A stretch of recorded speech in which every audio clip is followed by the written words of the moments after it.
Now to Delta State, where the Itsekiri people of Warri South local government area are threatening to stop any election in their area, except the Independent National Electoral Commission reverts to 10 wards as against the 12 existing presently.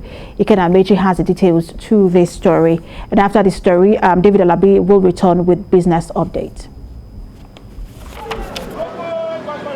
Chanting solidarity songs with their placards bearing the reason for the protest, the Itsekiri people marched to the INEC office in Warri South Council to express their displeasure over what they termed anomaly that has lasted for years despite a subsisting judgment over the illegal ward delineation in the council area. We don't know the reason why INEC would disrespect court order. It got to the point where the court on February 4th, 2020, had to invite the Delta State REC to the court to ask him why they've disrespected the court order. The REC deposed to an affidavit telling the court that they are not disregarding the order of the court, that henceforth that they are going to conduct. All right, let's turn attention now to Imo State, where the federal government says it is committed to diversifying the country's economy through the gas sector. It says that beyond increasing revenue generation opportunities, this will create employment for the ever-growing youth population. The position was disclosed at a sensitization forum for stakeholders in the natural gas sector in Warri, the Imo State capital, and TVC's Prince Uba reports. Gas is one of the dominant natural resources in Nigeria, with the proven gas reserve of 206.53 trillion standard cubic feet, as given by the Nigerian Upstream Petroleum Regulatory Commission.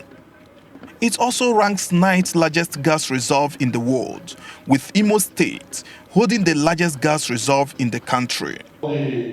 In this stakeholder sensitization event, the federal government reiterated the need to invest in the gas sector as a means of diversifying the economy. For Imo State government, an enabling environment has been created for investors in the gas sector. Nigeria's natural gas reserves have not been significantly harnessed, as currently much of the gas is still extensively flared with serious negative consequences on human health and the environment, particularly through poor air quality, destruction of our farmlands, as well as the prevalence of eye diseases, asthma, breathing problems among the inhabitants.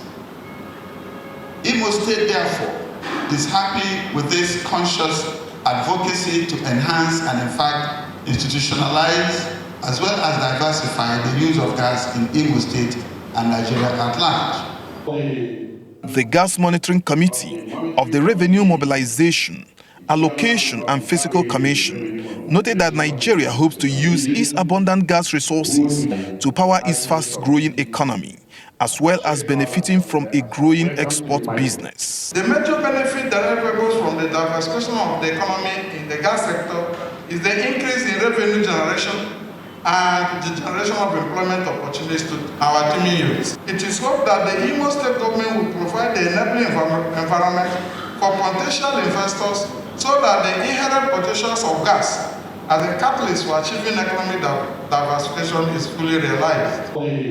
You will recall that President Muhammadu Buhari had declared January 2021 to December 2030 as the decade of gas development for Nigeria. The forum therefore aimed at creating awareness to the populace, most especially business owners, operators of small and medium enterprise, as well as power generation companies, to the huge potential available in the gas sector, which, if fully utilized, could serve as another source of revenue to the operators.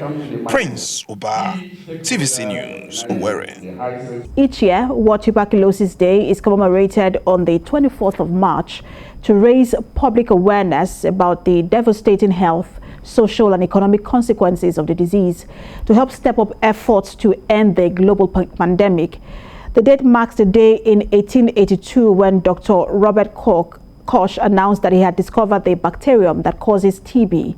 This paved the way for diagnosing and curing this disease. TB remains one of the world's deadliest infectious killers. Each day, over 4,100 people lose their lives to TB, and close to 28,000 people fall ill with a preventable and curable disease. The 2022 theme of World TB Day is Invest to End TB, Save Lives. It conveys the urgent need to invest resources to ramp up the fight against the disease.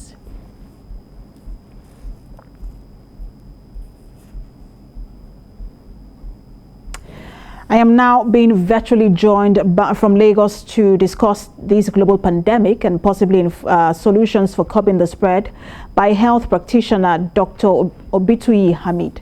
Good to have you join us.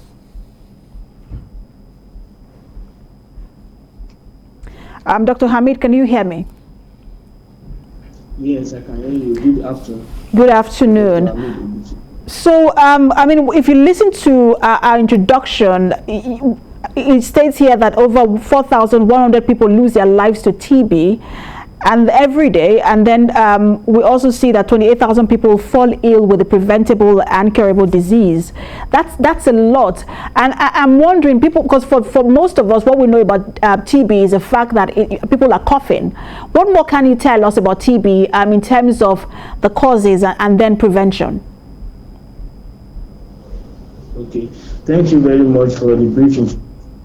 Actually, according to WHO, that's the #1 World Health Organization. That's the #1 health organization in the world. Said that TB, actually tuberculosis, is a multi-systemic disease with predilection to the respiratory tract, and is the #13th cause of death worldwide. That is a leading cause of death worldwide. And in fact, 1/3 of the world population actually is living with TB.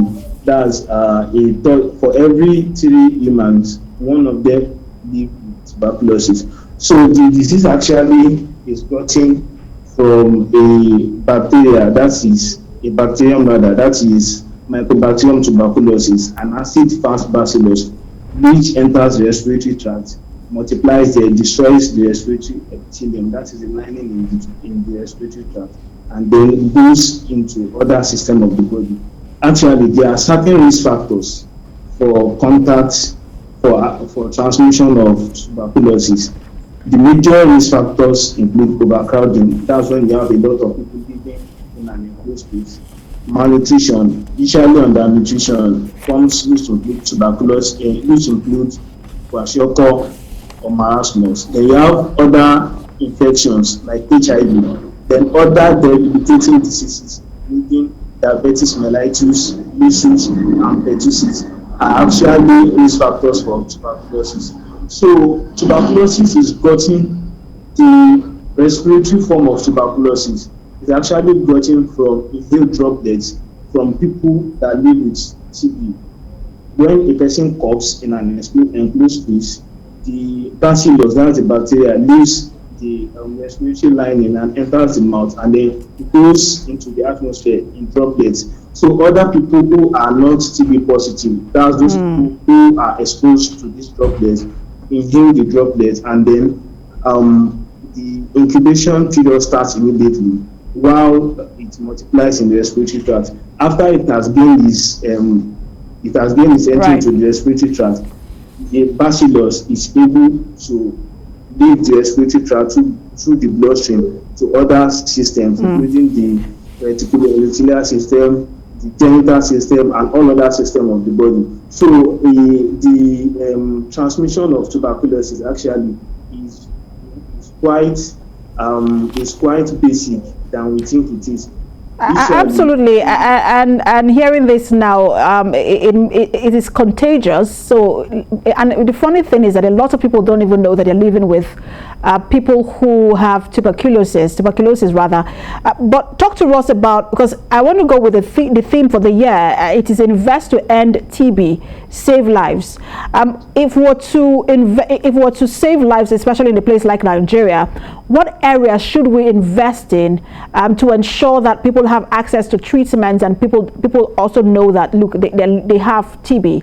What areas should we be investing in? Okay, the health sector is actually doing a lot to ensure curbing the infectious disease, but we still have a long way to go because, as I've said, the disease actually, as I've said earlier, that 1 in 3 people is living with the disease. But so it is of keynote to say that the disease actually is a vaccine preventable disease. Yes, as you said earlier in your introductory talk, the vaccine was discovered in 18th century by Robert Koch.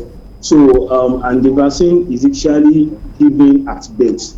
It's a vaccine that is given at birth.